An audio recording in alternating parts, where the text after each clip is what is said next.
Hi friends, Namaskar.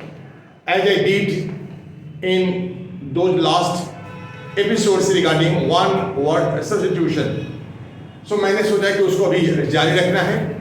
This will solve your many problems. Antonym, synonym, one word substitution, sentence, framing, jumble words, many things. This is the solution of many problems. I mean, on the whole, you can say this is panacea. Collection of word panacea, जिसकी आवश्यकता panacea का मतलब मैंने बताया था, रामबाण औषधि, a medicine for all disease. So now one word substitution का ये fourth segment आपके सामने, and assembly of listeners, जिसको listeners श्रोता, तो उसको हम लोग बोलते हैं इंग्लिश में ऑडियंस. जो सुनने के लिए बैठा हुआ है उसको बोलते हैं ऑडियंस, और जो देखने के लिए बैठा है उसको बोलते हैं स्पेक्टेटर्स, यानी एन असेंबली ऑफ व्यूअर्स. तो ये हो गया दर्शक और ये हो गया श्रोता. So this very common word, this is known to us high listeners, ऐसे बोलते हैं, any listeners, those who are audience और viewers. So an assembly of listeners, audience, an assembly of viewers, spectators. Many of us don't know. दर्शक है English कई बार हम नहीं जानते हैं, जैसे ऑन लुकर भी उसको बोलते हैं. तो ऑन लुकर आप इसका दूसरा वर्ड भी आप ले सकते हैं, ऑन लुकर. एस करते हैं, पुल्लर हो गया, onlookers. Now a medicine to counteract the effect of poison. आपने सुना होगा किसी को सांप काट लिया या ऐसा कोई विषैला जानवर ने काट लिया, तो फिर उसके लिए एंटीडोट देते हैं. In hospital antidotes are available so that counteract the effect of the poison के इफेक्ट को कम करता है, उसको बोलते हैं antidote. Now a person avoiding arrest by counselling himself or herself. कोई ऐसा व्यक्ति जो कोई क्राइम किया और फिर पुलिस के डर से वो एक जगह से दूसरी जगह भागते चल रहा है, तो ऐसे व्यक्ति को एब्सकॉन्डर कहते हैं. इसको बोलते हैं फरार हो गया है एक जगह से दूसरी जगह. अब पुलिस ने उसको अगर अरेस्ट कर लिया है, जेल में डाल दिया है, या फिर जेल से कोर्ट लाया गया है हियरिंग वगैरह के लिए, अब फिर वहां से अगर भाग जाए तो फिर उसको बोलते हैं फ्यूजिटिव. देन फ्यूजिटिव ये फरारी है. कोई काम नहीं करना चाहे और वहां से भाग गया, उसको ट्रुएंट भी बोलते हैं. वही भगोड़ा है. तो भगोड़ा के लिए कई इंग्लिश हो जाता है. वो देखना कि उसका पर्पस क्या है. तो यह पर्पस है कि पुलिस से अपने आप को बचाना. But the person has done some crime, it has not been convicted, conviction नहीं हुआ है, कोर्ट ने उसको अभी किसी तरह से कोई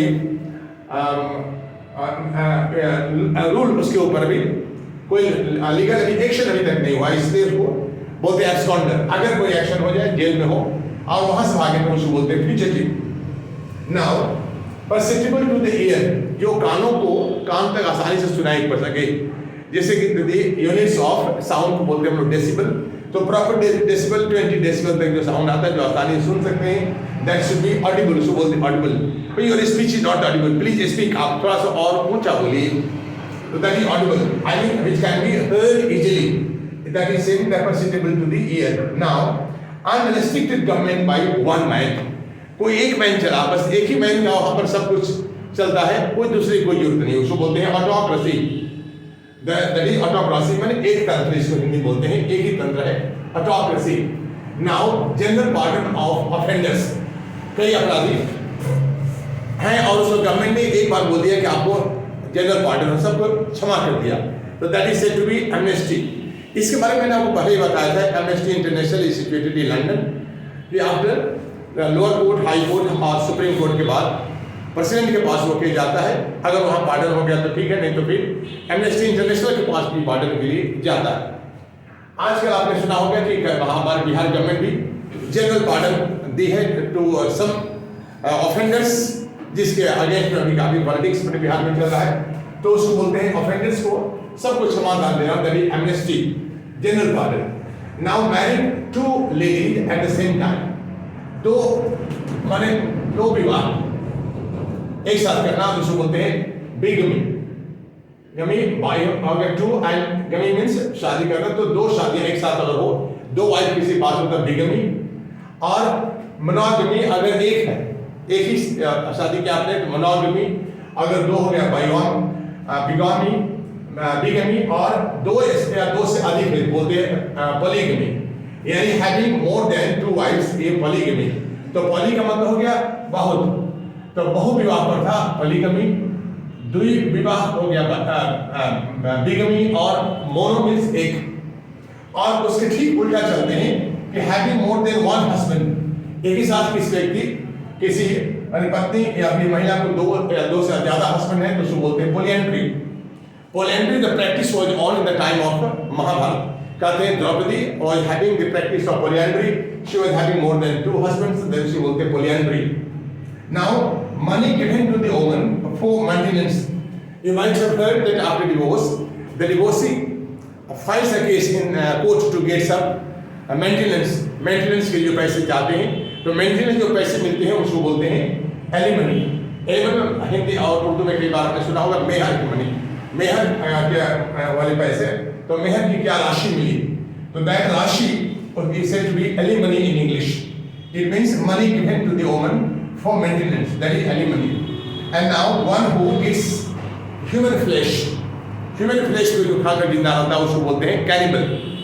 अब ये तो बहुत अलग है, लाइक हार्बीवोरस, कार्निवोरस, ऑमनिवोरस। वोरस माने खाने वाले, तो कार्निवोरस आपको मालूम है, और हार्बीवोरस कैनाइन से कार्निवोरस माने जो मांस खाने वाले थे कार्निवोरस। ऑमनिवोरस जो कुछ भी खा सकते हैं ऑमनिवोरस, ऑमनी माने सब, और हार्बीवोरस जो हर्ब्स एंड श्रब्स खा के रहते हैं। और यहाँ तो अलग ही है कि one who eats human flesh, that is cannibal. So this is all about the words I have brought, like one word substitution, this will be continued, ये जारी रहेगा। इसका पूरा लाभ प्राप्त करने के लिए that you should be with us, watch it and get benefit and also give me suggestions in the comment box. Thank you, thanking watching me.